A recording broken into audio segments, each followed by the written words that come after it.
So on Trident, the Conservatives said they will replace. Will you? So look, everybody wants a Trident system, the Liberal Democrats too.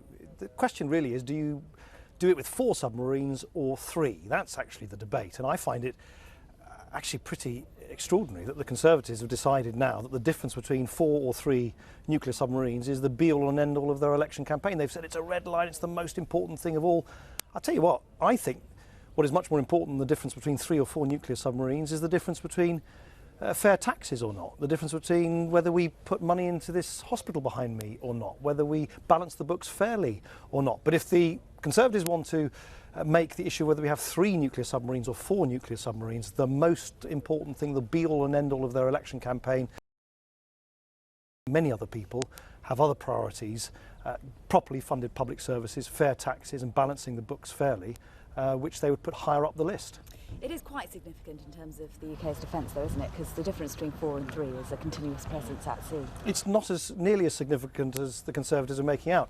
There are plenty of military experts who will tell you that you can deliver the nuclear deterrent, the Trident nuclear deterrent system, and the deterrent effect against our opponents without necessarily having exactly the same system in place as we needed several decades ago, when the strategic priority was to be able to flatten Moscow at the press of a button any time of day or night. The world has changed. We now face 21st century security challenges. It's not the old Soviet Cold War anymore. And if you just look at what's happened in Libya, in Syria, in Iraq and Afghanistan, actually the biggest threats we face as a country are stateless groups, are extremist terrorist groups, and I just don't think having an endless debate about whether you have 3 submarines or 4 submarines addresses those strategic concerns. OK, in terms of the argument, Michael Fallon used some pretty aggressive language when he said that Ed Miliband had stabbed his own brother in the back and would do the same effectively to the British electorate. What do you think about that kind of language being used in this election campaign?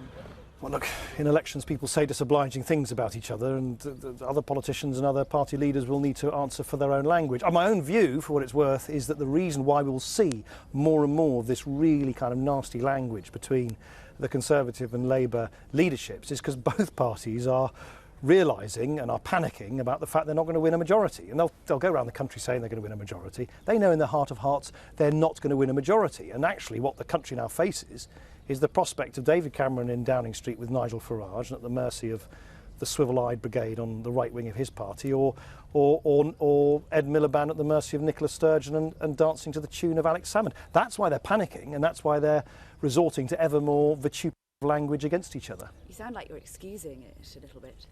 No, listen, people have got to be responsible for their own language. I'm not Michael Fallon's keeper or Ed Miliband's keeper. I'm the leader of the Liberal Democrats. All I'm explaining to you is the reason why I think they're resorting to ever more personal language, and the reason is panic.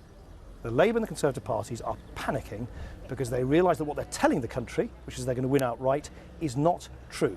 They're not going to win outright. They know in their heart of hearts they're not winning outright, and that's why they're biting chunks out of each other ever more aggressively every day. So you've explained the reasons why they're doing it, but your personal opinion, is it okay? I think it turns people off, but listen, I'm no angel. I use disobliging language from time to time about my opponents, and no doubt they do about me as well. So I'm not going to pretend that an election campaign is for the faint-hearted, and it's not always expressed in the most elegant terms. But I am saying to you is I think the reason why we're seeing this, this escalation of aggressive language between the Conservative and Labour Party leaderships is because they're starting to freak out about the fact that they're not going to win a majority, and they're panicking. And that's why they're becoming ever more vitriolic in their language against each other. Ed Miliband says Michael Fallon demeaned himself. Would you agree with that? I think the Conservatives have made a really big error in saying to the British people that instead of better public services or fairer taxes or protecting funding for colleges and nurseries and schools, the Conservative Party has now announced this morning that the thing that they think is more important than anything else in the world is whether you have 3 or 4 nuclear submarines. No one is disputing, or at least not amongst the mainstream parties, that you need a nuclear deterrent. The Conservatives, for some reason, have decided that whether you deliver that with 3 or with 4 nuclear submarines is the be-all and end-all of the Conservative Party. For me, the be-all and end-all of the Liberal Democrats, I can tell you, is finishing the job of balancing the books, doing it fairly and putting money into our public services. And just in terms of how the electorate view language like this and politicians and politics as a whole, which is quite important of course, at the time of the general election, slight mistake we hear about one of your donations being misreported. Yes. How do you feel about that? Look, it was a mistake. I mean, just hands up, it was a mistake. So Graham and Susan Tobel they're wonderful people, by the way. She is a brilliant role model, a fantastic businesswoman. She's built up a business, a great role model for women wanting to go into business. And we registered it under Graham's name and not Susan's, and of course we've explained to them and indeed explained to the Electoral Commission that it was just an innocent error. I think everybody accepts that. But I mean, for someone who's been so vocal about how politics should clean itself up, and especially after the expenses scandal, I mean, it's a bit embarrassing, isn't it? Look, I think in the grand scheme of things, the fact that we put Graham's name and not Susan's name, do I think that features as a sort of the top of the list of mortal sins on party funding? I don't. We're delighted that Graham and Susan are both supporting us. I am delighted. It was just an innocent, bureaucratic, administrative error, no more. The only problem is that it seems to have opened up some criticism that because she happens to work for or be involved with a huge filling station, that perhaps Liberal Democrats didn't want it selling their green credentials. No problem at all with what I think she's fantastic what she's doing. I use filling stations all the time, don't you? I don't actually. I don't try. Oh right, okay. You know. All right. Not relevant then. I think I've done everything.